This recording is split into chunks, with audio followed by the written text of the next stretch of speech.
Hello everyone, Shri IAS academy में आपका स्वागत है। ये ऐसे राइटिंग डिस्कशन की सीरीज है जिसमें आपके द्वारा हमारे टेलीग्राम चैनल पर जो भी ऐसे लिखकर भेजा जाता है उसे हम चेक करेंगे। ये हमारा पार्ट 1 है।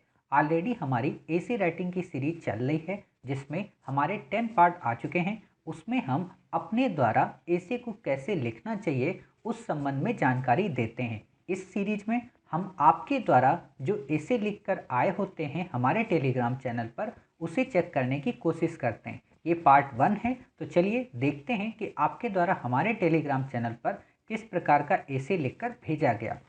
जैसा कि आप देख रहे हैं कि ये ऐसे आपके द्वारा हमारे टेलीग्राम चैनल पर भेजा गया है, तो हम सबसे पहले आपके ऐसे को पढ़ेंगे, फिर ये देखेंगे कि आपको इसमें और किन बिंदुओं को ऐड करने की आवश्यकता है और आपने जो लिखा है उसमें आपको किन बिंदुओं को नहीं लिखना है। क्लियर? तो ऐसे है, मनुष्य होने और मानव बनने के बीच का लंबा सफ़र ही जीवन है। काफ़ी अच्छा ऐसे है। यूपीएससी के 2020 के मेंस में पूछा गया है, तो हम इसके उत्तर को देखते हैं। आपने लिखा है, हम में से सभी लोग अशोक महान से भली भांति परिचित हैं और ये कई व्यक्तियों के प्रेरणा स्रोत भी हैं, परंतु हमारी चर्चा का केंद्र अशोक से अशोक महान बनने के बीच का सफ़र है। अर्थात अशोक से अशोक महान में रूपांतरण होने के लिए उन्हें एक लंबा सफ़र तय करना पड़ा। ध्यातव्य है कि कलिंग युद्ध के परिणाम स्वरूप हुई क्षति, लाखों लोगों की मृत्यु आदि को अशोक ने स्वीकार किया। फिर भैरवी घोष का त्याग, सहिष्णुता का प्रसार, धर्म के माध्यम से नैतिक प्रतिमान को स्थापित करना तथा कल्याणकारी कार्य जैसे कृत्यों को अपना उत्तरदायित्व बनाया तथा उसका निर्वहन भी किया, जिसके परिणाम स्वरूप वर्षों बाद भी इन्हें अशोक महान से संबोधित किया जाता है तथा इनके द्वारा उत्कीर्ण कराए गए चिन्हों आकृतियों को भारत का राष्ट्रीय चिन्ह यानी कि 4 सिंह भी अपनाया गया। ये घटना इस बात को दर्शाती है कि मनुष्य होने व मानव बनने के बीच का लंबा सफर ही जीवन है। अब यदि हम मनुष्य का अर्थ उपरोक्त उदाहरण से समझे तो कलिंग युद्ध से पूर्व अशोक एक मनुष्य थे, परंतु कलिंग युद्ध के बाद उन्होंने जिस प्रकार अपनी गलतियों को स्वीकार लिया व सुधार करने की निष्ठा दिखाई, उसके परिणाम स्वरूप वे अशोक महान से संबोधित हुए, जो वर्तमान में भी पूर्व की तुलना में ज़्यादा प्रासंगिक हैं। ये उनके मानव होने को दर्शाता है, जिसकी पुष्टि इस कविता से भी होती है। विचार लो कि मृत्यु हो, न मृत्यु से डरो कभी, मरो परंतु यो मरो की याद जो करे सभी। वर्तमान संदर्भ में देखें तो हाल ही में कोविड-19 के दौरान भारत व विश्व में लगे लॉकडाउन के दौरान महिलाओं के प्रति घरेलू हिंसा में बढ़ोतरी हुई। तो वहीं दूसरी तरफ हमने देखा कि कई पुरुष महिलाओं के साथ घरेलू काम में हाथ बटाते दिखे। इससे तात्पर्य है कि महिलाओं के प्रति बढ़ती हिंसा के पीछे पितृतत्वात्मक व्यवस्था का भी बड़ा हाथ है। जिस समाज में इनको केंद्र में नहीं रखा गया होगा, वहाँ पर वहाँ ये क्या लिखा है, अच्छा, वहाँ पुरुष महिला का हाथ बटाता दिखेगा, जो मानव होने का उदाहरण है। गांधी जी के संदर्भ में हम एक कहावत सुनते हैं कि हमने अफ्रीका को मोहनदास करमचंद गांधी दिया और अफ्रीका ने हमें महात्मा गांधी दिया। यदि इस तथ्य को गहराई से देखें तो गांधी जी ने अफ्रीका में सर्वप्रथम बार सत्याग्रह का प्रयोग किया, पत्रिका निकाला आदि, जो भारतीय स्वतंत्रता आंदोलन में भी एक महत्वपूर्ण भूमिका निभाया। डॉक्टर भीमराव अंबेडकर यदि सोचते हैं कि वो इतने पढ़े लिखे हैं, क्यों ना निजी जीवन को संवारा जाए, पर उन्होंने निजी जीवन के स्थान पर सार्वजनिक जीवन चुनना बेहतर समझा, जिसमें वंचित वर्गों के अधिकार व देश की स्वतंत्रता में योगदान तथा संविधान निर्माता के रूप में पहचान आदि है। ये विवरण उनके मनुष्य से मानव को प्रदर्शित करता है। कोविड के दौरान हमने देखा कि किस तरह हमारे श्रमिक बंधु रोजगार से छूट गया, परंतु भारत सरकार ने उनके लिए पीएम वेंडर योजना लाकर उनके लिए आशा की दीपक को जलाया, जो कल्याणकारी राज्य को दर्शाता है। कल्याणकारी राज्य राज्य का एक मानवीय रूप ही तो है, क्योंकि औपनिवेशिक काल में राज्य एक पुलिस राज्य था, जिसके लिए हमें संघर्ष करना पड़ा। उदारवाद, राष्ट्रवाद जैसी भावना का उदय हुआ, जिसके फलस्वरूप 1947 में भारत स्वतंत्र हुआ तथा उसका स्वरूप कल्याणकारी राज्य है।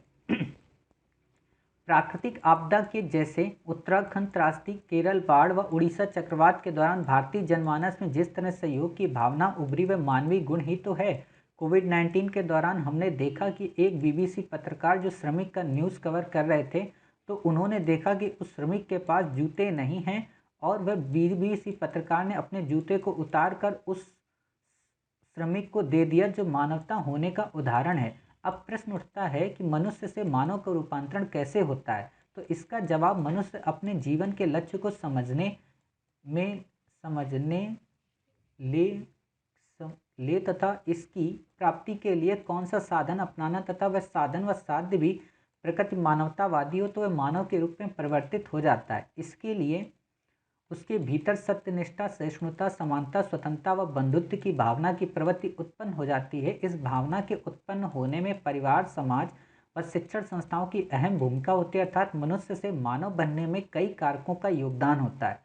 स्मरणीय है कि मानव बनने की यात्रा का कोई निश्चित बिंदु नहीं है, फिर भी हम कह सकते हैं कि जिस व्यक्ति के भीतर सहिष्णुता, सत्यनिष्ठा व समानता व बंधुत्व के गुण होते हैं वो मानव कहलाने के योग्य हो जाता है। वाह भाई, आपका निष्कर्ष तो काफ़ी अच्छा है, मज़ा आ गया पढ़कर। तो हम क्या करेंगे कि इस एसे को जब चेक करेंगे, ऑलरेडी हमने इस एसे को अपनी एसे राइटिंग की सीरीज में डिस्कस कर लिया था कि आपको इसमें किन किन पॉइंट्स को मेंशन करना है और आपने इसमें किए भी हैं। तो हम पूरी कोशिश करेंगे कि हमने जो पॉइंट वहाँ पे डिस्कस किए थे इस संदर्भ में लिखने को, उन एक भी पॉइंट्स का यहाँ पे जिक्र ना करें। क्लियर? हम आपके द्वारा लिखे गए ही पॉइंट्स को और कितने बेहतर तरीके से हम लिख सकते हैं, अर्थात आपने इस पूरी 6 पेज में जिस घटना को लिखा है उसको क्रम में किस तरीके से लगाएं जिससे ये हमारा ऐसे और अच्छा हो जाए। हम इसमें कोई सुधार नहीं करेंगे, किसी भी प्रकार की एडिंग नहीं करेंगे, बस आपके ही शब्दों को अच्छे से प्रस्तुत कर देंगे, आपकी ही लाइनों को उठाएंगे और उन्हें आगे पीछे दाएं बाएं करके उनको अच्छा बनाने का प्रयास करेंगे, ताकि इससे क्या हो कि आपको लगे कि हाँ हमने जो लिखा है वास्तव में वो लिखा तो सही है बट उसका क्रम नहीं सही है। क्लियर? और अगर आप क्रम में लगा लेंगे तो आपकी बातों में और निखरता आ जाएगी और आपकी जो लेखनी है वो और उत्कृष्ट नजर आएगी। और बाकी जो नए पॉइंट ऐड करने हैं, डायमेंशन ऐड करनी है, वो आप हमारे एसे राइटिंग की टिप्स में जाकर देख लीजिएगा। क्लियर? तो हम यहाँ पर सिर्फ आपके बताए हुए पॉइंट्स को ही अच्छे तरीके से डिस्कस करेंगे, क्योंकि होता क्या है कि ऐसे सबका अपना अपना होता है, सबके व्यक्तित्व को दर्शाता है। क्लियर? तो हम यहाँ पर उन व्यक्तित्व में जो आपने गलतियाँ की हैं उनको सुधारने का प्रयास करेंगे और एक दो पॉइंट ऐड कर देंगे। क्लियर? तो मैंने जब आपका पूरा एसे पढ़ा तो मुझे काफ़ी अच्छा लगा। हालांकि इस एसे में कुछ जगह पे ये दिखाई पड़ जाता है कि आप वास्तव में हिस्ट्री के स्टूडेंट हो। क्लियर? तो पहली गलती आपको ये नहीं करनी है कि एग्जामिनर को ये फील हो जाए कि हाँ आप हिस्ट्री के स्टूडेंट हो। दूसरी चीज़, इस एसे से एक चीज़ ये झलक जाती है कि आपने उन महानायकों को लिया है जो कि वर्तमान संदर्भ में राष्ट्रवादी राजनीति के लिए प्रेरक तत्व हैं। क्लियर? आपने भारत की डाइवर्सिटी को इसमें नहीं दिखाने का प्रयास किया, दूसरी गलती। तीसरी गलती क्या है कि आपने अपने पूरे एसे को केवल इतिहास के कालखंड में ही तौलने का प्रयत्न किया। हालांकि कहीं कहीं पर आपने वर्तमान संदर्भ के पॉइंट्स को ऐड किया, लेकिन इस पूरे प्रक्रम में आपने कहीं पर धर्म की बात नहीं की मनुष्य होने और मानव बनने के बीच में। कारण आप इसमें बुद्ध का उल्लेख कर सकते हो, आप इसमें विवेकानंद का उल्लेख कर सकते हो और साथ ही इन पर्सनैलिटीज़ का उल्लेख तो आप करोगे ही। इसके अलावा आप इसमें क्या करो कि वर्तमान संदर्भ में मनुष्य और मानव के बीच जो ये बनने की प्रक्रिया है इसमें कौन सी रुकावटें आती हैं और उन रुकावटों को किस प्रकार इंसान को टैकल करना चाहिए, इस चीज़ का भी आपको उल्लेख कर देना है। क्लियर? हाँ, आपने कविता के माध्यम से, सूक्ति के माध्यम से ये बताने का प्रयत्न जरूर किया है कि हाँ हमने आपके इस प्रश्न को इनकोड कर लिया है। क्लियर? फिर आप यहाँ पर कुछ पॉइंट्स जैसे आपने इथिक्स के डाले हैं, ये काफ़ी अच्छी चीज़ है, समझ रहे? आप यहाँ पर थोड़ा विश्व स्तर की बातों को और अच्छे से दर्शाएं। आपने गांधी के बारे में बताया, अच्छा किया। आपने इंडियन पॉलिटी की कुछ बातों को उल्लेख किया, लेकिन इंडियन पॉलिटी को थोड़ा सा और अच्छे से बताएं। भारत सरकार के द्वारा जो स्कीम्स चलाई जा रही हैं, आपने पीएम वेंडर स्कीम के बारे में आपने जिक्र किया है, तो उससे अच्छा और भी स्कीम्स को बताने का यहाँ पे प्रयास करें कि सरकार किस प्रकार मनुष्य होने और मानव बनने के बीच के इस प्रोसेस को बढ़ावा दे रही है, किस प्रकार सरकार के द्वारा या कई सारे यूनिवर्सिटीज़, कई सारे एजुकेशन सेंटर्स में नैतिक शिक्षा की क्लासेस चलती हैं, जिसमें आप दिल्ली स्कूल मॉडल का उल्लेख कर सकते हो। समझ रहे? मतलब जो लोगों की न्यूज़ में रहती हैं घटनाएं, आप उनका उल्लेख कर सकते हो। इसके अलावा आप कई सारे इंसिडेंट हमारे देश के जवानों का उल्लेख कर सकते हो। आप कई सारे जो राष्ट्रवादी तत्व हैं उनका उल्लेख कर सकते हो। आप आईएएस ऑफिसर से रिलेटेड कई सारी जो घटनाएं होती हैं, जैसा मैंने आपको बताया था कि तेलंगाना के एक आईएएस ऑफिसर ने किस प्रकार एक बूढ़ी महिला के पेंशन की शिकायत को वहीं पर सीढ़ियों पर बैठ के ही सुना था। तो आप ऐसी चीज़ें बता सकते हो। क्लियर।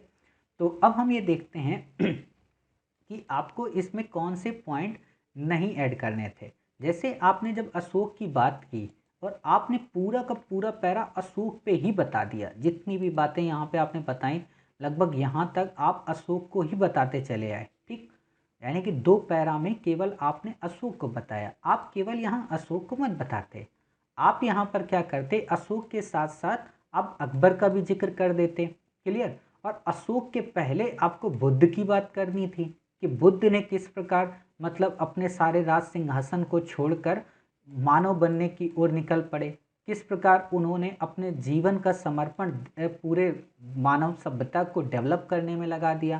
साथ ही आप ये भी बता सकते हो कि मानव का मतलब क्या होता है और मानव बनने के बाद इंसान का जो व्यक्तित्व होता है वो किस प्रकार सर्वांगीण विकास की ओर बढ़ता है और आज क्यों मानव बनने की ज़रूरत है। समझ गए। अब यहाँ पे आप एथिक्स के उन सारे प्रोसेस को अपना सकते हो कि जो मनुष्य तो होते हैं लेकिन उनके अंदर सहिष्णुता, दया, क्षमा, ये आपने बताया है, लेकिन एग्जाम्पल के माध्यम से इसे और डिफाइन कर दो। क्लियर। कोविड-19 के टाइम पीरियड पर आप बता दो कि किस प्रकार जो डॉक्टर्स थे या जो नर्सेज थी, जो ये फ्रंट वॉरियर्स के रूप में कैसे सामने आए। उस समय जो डिलीवरी बॉय थे वो कैसे अपना वर्क कर रहे थे, एक तरीके की मानवता ही तो दर्शा रहे थे। किस प्रकार कई सारे लोग अपने घरों से निकलकर लोगों की मदद कर रहे थे, यानी कि मानव बनने का प्रयत्न ही तो कर रहे थे। समझ रहे। तो आप इन चीज़ों को दर्शा सकते हो। फिर आप क्या करोगे कि जब आप ये चीज़ें बता रहे होगे तो आपने जैसे कि यहाँ पे भेरी घोष ये सारी चीज़ें बताई, इन चीज़ों को इतना उल्लेख नहीं करना है। अशोक को बताना है कि अशोक महान कैसे हुआ। महानता एक दिन में नहीं आती है, महानता एक वर्ष में नहीं आती है। महानता किसी व्यक्तित्व के अंदर निकलने वाली वो प्रकाश पुंज है जो कड़े संघर्ष का परिणाम होती है, जिसमें त्याग, दया, करुणा, क्षमा, ये सारे जो गुण होते हैं, ये सारे जो मूल्य होते हैं वो विद्यमान होते हैं। क्लियर। तो आप ऐसे अपने इस प्रश्न को बताने का प्रयास करोगे, क्योंकि अगर आप ऐसे बताने लगोगे अशोक के बारे में तो एग्जामिनर जब आपके 1.5 पेज पे आएगा ना तो बोर हो जाएगा। जैसे मैं भी बोर होने लगा था कि अच्छा अशोक पे ही आपने लिख डाला पूरा, फिर देखा गांधी पे आप शुरू हो गए तो ये लगा कि अच्छा आप हिस्ट्री के ज़्यादा हो, आपने हिस्ट्री के अलावा और भी चीज़ें कोई वैसी नहीं की हैं। समझ रहे। तो आप यहाँ पे इन चीज़ों का उल्लेख करो। इसके अलावा आप ये जो मैंने बता दिया हिस्ट्री को, इसको आप कम करिए यहाँ पे। साथ ही आपने यहाँ पे जो चीज़ें लिखी ना महिला और पुरुष के संबंध को, महिला और पुरुष के संबंध को लेकर यहाँ पर मानव की बात आ ही नहीं सकती। समझ रहे। महिला और पुरुष ऐसा नहीं है कि पुरुष कोई एक अलग प्राणी है और महिला एक अलग प्राणी है। समझ रहे। तो यहाँ पर आप ये नहीं कर सकते हो कि पुरुष और महिला के बीच मानव बनने का कैसे सिचुएशन को उन्होंने टैकल किया। ये चीज़ मानवता को नहीं दर्शाती है, ये बेसिकली रिलेशन को दर्शाती है। मानव का मतलब क्या होता है, मानव का मतलब ये होता है कि कोई पुरुष, ठीक है, कोई पुरुष क्या कर रहा है कि किसी और के महिला के साथ कोई और महिला उसके मोहल्ले में गरीब है, भूख से परेशान है, या वो किसी ऐसी सिचुएशन से परेशान है जो ऑलरेडी महिलाओं के अंदर होती है, ठीक, उसमें वो कैसी हेल्प कर रहा है। आप देखोगे कि कई सारे जो पुरुष होते हैं, कई सारे जो लड़के होते हैं, महिलाएं जब पीरियड्स के टाइम पीरियड में होती हैं तो वो उस चीज़ से अपने आप को रिजेक्ट करते हैं। तो इस धारणा में वो क्या उसका सहयोग कर रहे हैं, आप ऐसे बताओगे, वो मानव की बात है। जैसे आप देखोगे कि कई बार आप न्यूज़ इंसिडेंट देखते हो कि एक व्यक्ति सड़क में गिर गया, उसका एक्सीडेंट हो गया, तो किसी सरदार ने अपनी पगड़ी उतारकर उसको बांध दिया, उसके ब्लड को रोकने का प्रयास किया, वो मानवता है। आप देखोगे कि कई बार कई सारे बड़े लोग जब जाते हैं, कई बार उन्होंने देखा कोई रेहड़ी पट्टी पे कोई गरीब व्यक्ति सो रहा है, ठंड से ठिठुर रहा है, वहाँ पर वो अपने कोट को उतार कर दे देता है, वो मानवता है। क्लियर।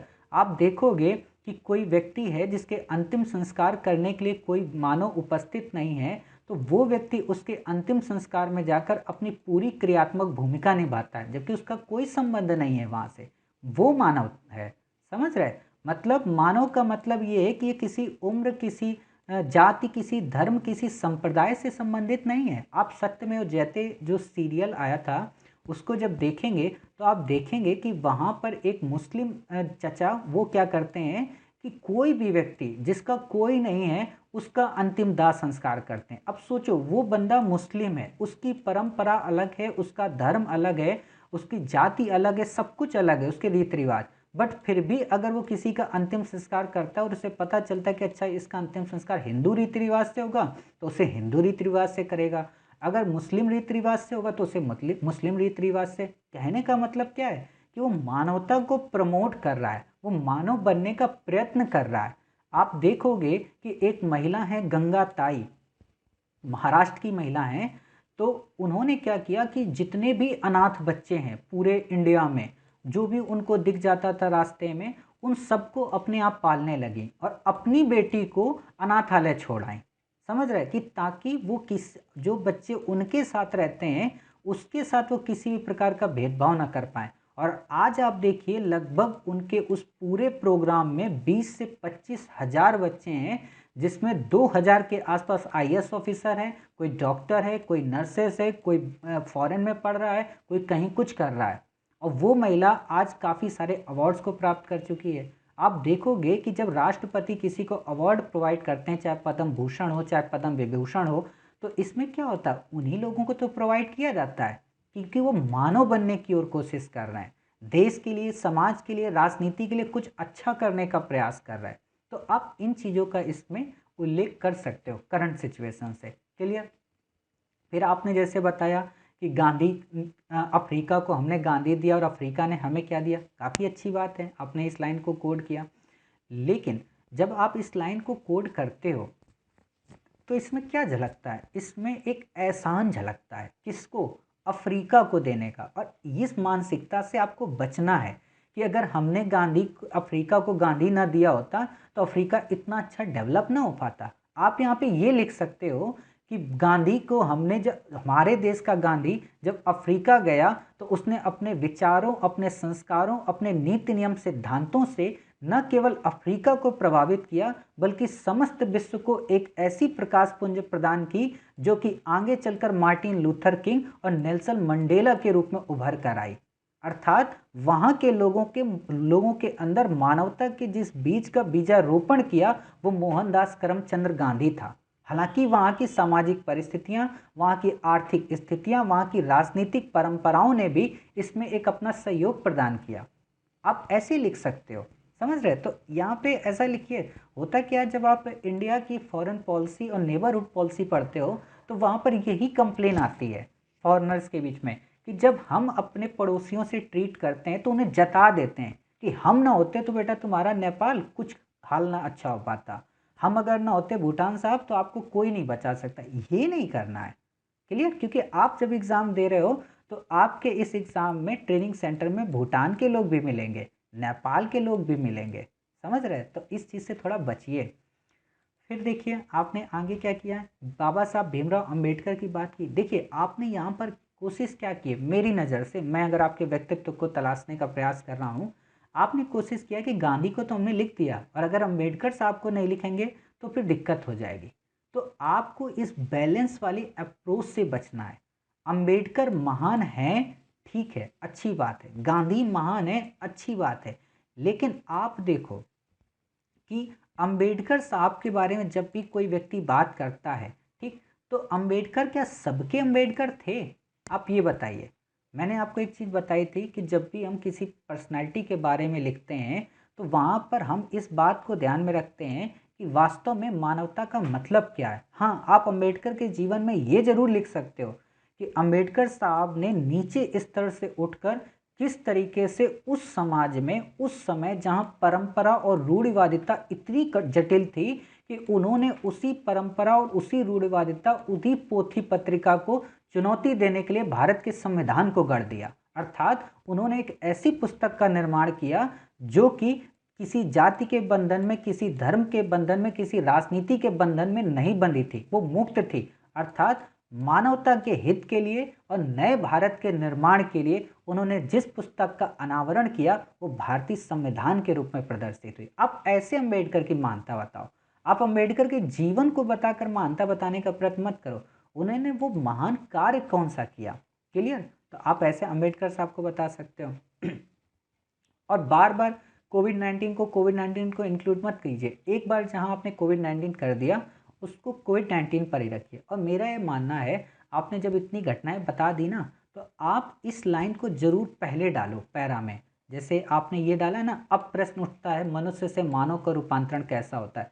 इसको आप क्या करो कि जो आपने अशोक के बारे में लिखा है ना यहाँ पे, हाँ अशोक की, इस जगह पे आप जब पूरा पैरा ये लिख लो और यहाँ पे अशोक को भी इंक्लूड कर दो, गांधी को भी कर दो, अंबेडकर को कर दो, तीनों को उसी जगह कर दो और तीनों को यहाँ तक ले आओ, ठीक।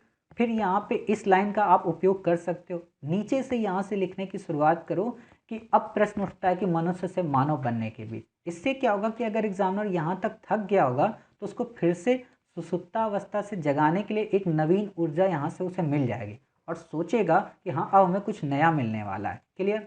तो आप इन सारी बातों को यहाँ पे लिखिए। फिर हाँ, ये अब प्रश्न उठता है, अब आप इसी चीज़ को कंप्लीट करते जाइए वहाँ तक, ठीक।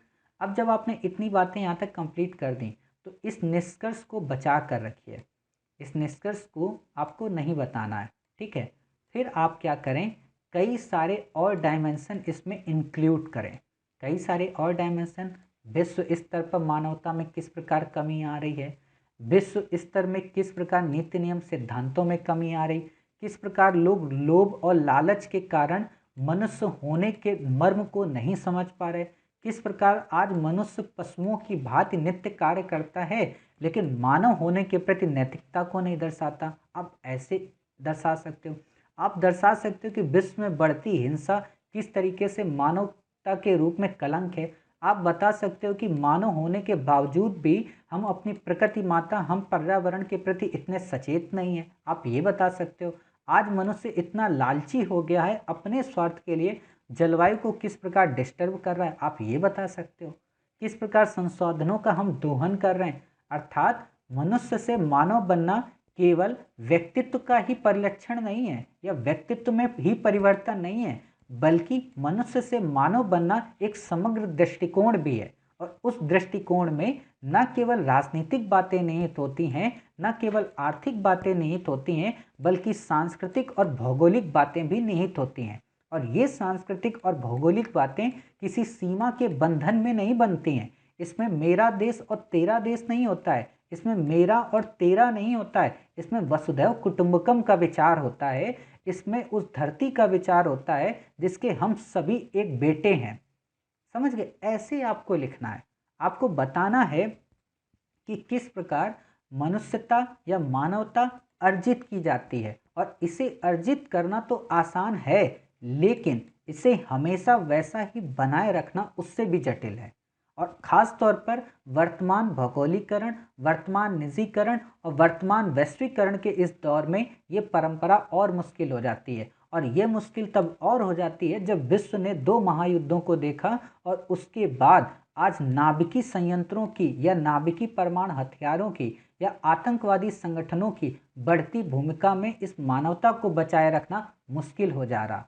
समझ गए? ऐसे बताओगे, आप बता सकते हो कि किस प्रकार आईएसआईएस की उपज ने मानवता के उस बिंदु को कलंकित करने का प्रयत्न किया। आप बता सकते हो कि किस प्रकार अलकायदा और तालिबान के संगठनों ने मानवता की क्रूरतम से क्रूरतम हत्या की। आप बता सकते हो कि किस प्रकार न्यूज़पेपर में प्रतिदिन किसी न किसी महिला, किसी न किसी बच्ची के साथ गलत दुर्व्यवहार किया जाता है, जो कि मानवता को पूरी तरह से शर्मसार करता है। ऐसा नहीं है कि उस व्यक्ति के अंदर मानवता का वो बीज नहीं था या उस व्यक्ति के अंदर मानव बनने की वो प्रेरणा नहीं थी, लेकिन लोभ और लालच और अपनी इंद्रियों को वश में न कर पाने के कारण वो मनुष्य मानव नहीं बन सका। आप ऐसे बता सकते हो, क्लियर? तो इन सारे पॉइंट्स को आप यहाँ पे इंक्लूड करिए।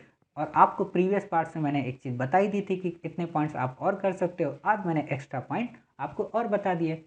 उम्मीद है आपको ये सारे पॉइंट्स अच्छे लगे होंगे। हालांकि आपने पहली बार ए से लिखा मुझे अच्छा लगा कि आप ऐसे लिख रहे हो, हमारी क्लासेस को अच्छे से टैकल कर रहे हो।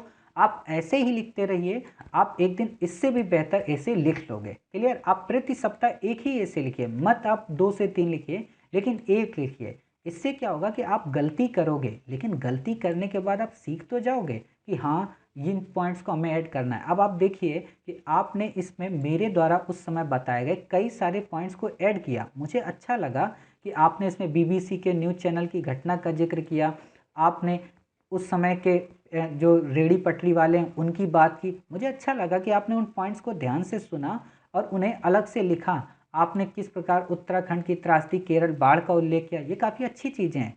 ऐसे ही धीरे धीरे अगर आप अभ्यास करते रहेंगे तो आप एक बेहतर उत्तर लिख सकते हैं और एक बेहतर ऐसे लिख सकते हैं। क्लियर? ऐसे ही नित्य प्रयास करिए, एक दिन आपका ऐसे काफ़ी अच्छा होगा। उम्मीद है आपको आज के बताए हुए पॉइंट्स काफ़ी अच्छे लगे होंगे। मिलते हैं आप ही के द्वारा लिखे गए एक नेक्स्ट ऐसे के साथ। तब तक अपना ख्याल रखिए और स्वस्थ रहिए।